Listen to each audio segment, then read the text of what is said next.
Assalamualaikum warahmatullahi wabarakatuh.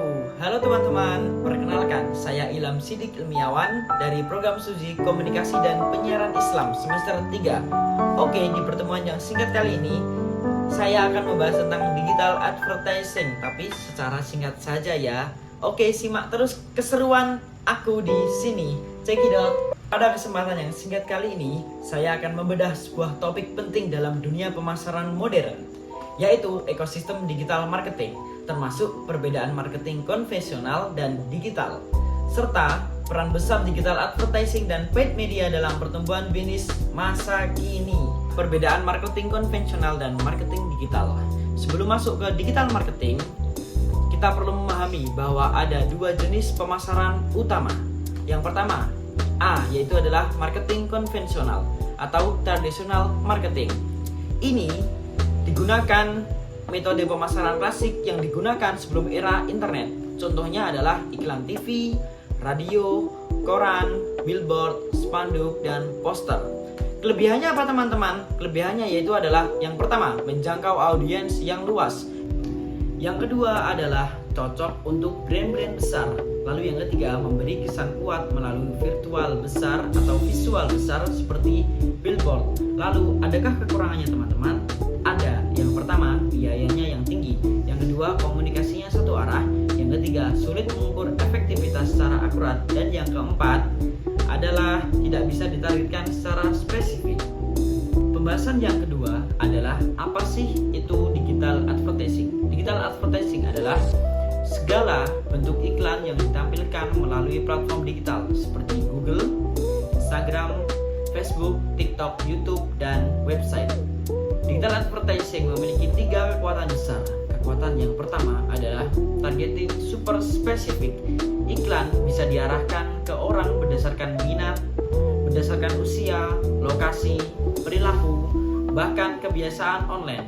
Yang kedua adalah biayanya yang fleksibel, mulai dari 20 sampai 50 ribu rupiah sudah bisa jalan atau sudah bisa memasang iklan di dalam digital advertising secara online. Yang ketiga adalah hasil bisa diukur dengan jelas. Kita bisa melihat berapa orang yang melihat iklan kita, atau berapa yang mengeklik, yang menge-like iklan kita, atau berapa kunjungan iklan kita, dan juga berapa yang beli barang yang kita iklankan.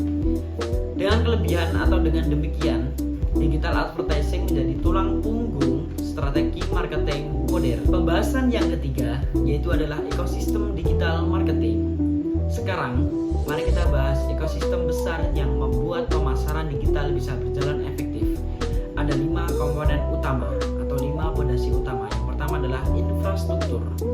Ini adalah fondasi digital marketing seperti internet, komputer, smartphone, website, hingga aplikasi mobile. Tanpa infrastruktur, semua aktivitas digital berhenti atau tidak bisa dijalankan. Yang kedua adalah kanal atau media.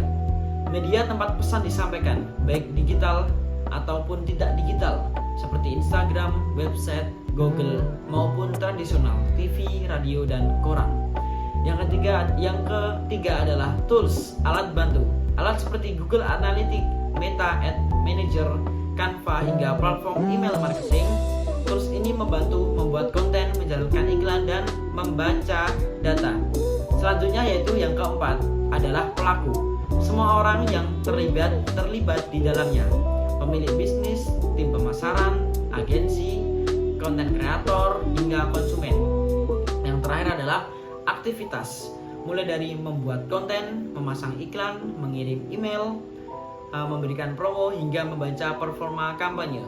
Jika salah satu dari 5 elemen tadi gagal, performa pemasaran juga ikut turun karena digital marketing adalah sistem yang saling terkait. Pembahasan yang keempat yaitu adalah 3 pilar media marketing, yaitu ada owned, paid, and earned. Dalam digital marketing kita memiliki 3 kategori media utama. Yang pertama adalah owned media, aset yang dimiliki bisnis sendiri. Contoh, website, email, aplikasi, dan akun sosial media. Kita punya kontrol penuh, tapi perlu waktu untuk membangun audiens. Yang kedua adalah earned media, yaitu adalah publisitas gratis dari orang lain. Contohnya adalah review pelanggan, konten UGC, ulasan Google Maps, liputan media. Sangat kredibel tapi sulit dikontrol. Lalu yang terakhir adalah paid media, media yang harus dibayar atau media berbayar. Contohnya adalah Google Ads, Facebook Ads, TikTok Ads, iklan TV, billboard, dan sponsorship. Cepat hasilnya tapi membutuhkan budget. Kesimpulannya adalah pemasaran konvensional tetap relevan, tapi masa depan bisnis ada pada kombinasi digital marketing dan digital advertising. Digital advertising, khususnya paid media, adalah cara tercepat untuk menjangkau audiens yang tepat, meningkatkan awareness, dan meningkatkan penjualan, mendorong orang untuk ke website, menghasilkan ulasan positif atau ornate media. Saat brand-brand lain memanfaatkan ornate media, paid media, dan earned media secara seimbang, disitulah ekosistem digital marketing bekerja secara maksimal. Yang kedua atau B, marketing digital atau digital marketing. Ini adalah pemasaran yang memanfaatkan internet dan teknologi digital. Contohnya adalah media sosial seperti IG, TikTok, dan Facebook. Bisa juga dengan Google Ads dan SEO, dan website atau landing page, atau seperti marketing online yang lainnya. Lalu kelebihannya apa? Kelebihannya yaitu bisa menargetkan audiens berdasarkan usia, minat, dan lokasi. Lalu yang kedua adalah biayanya fleksibel. Lalu selanjutnya sangat mudah diukur atau datanya itu real time. Lalu komunikasinya bisa dua arah dan cocok untuk bisnis kecil sampai besar. Oke teman-teman, seperti itulah penjelasan yang bisa saya jelaskan. Cukup sekian dari saya. Wassalamualaikum warahmatullahi wabarakatuh.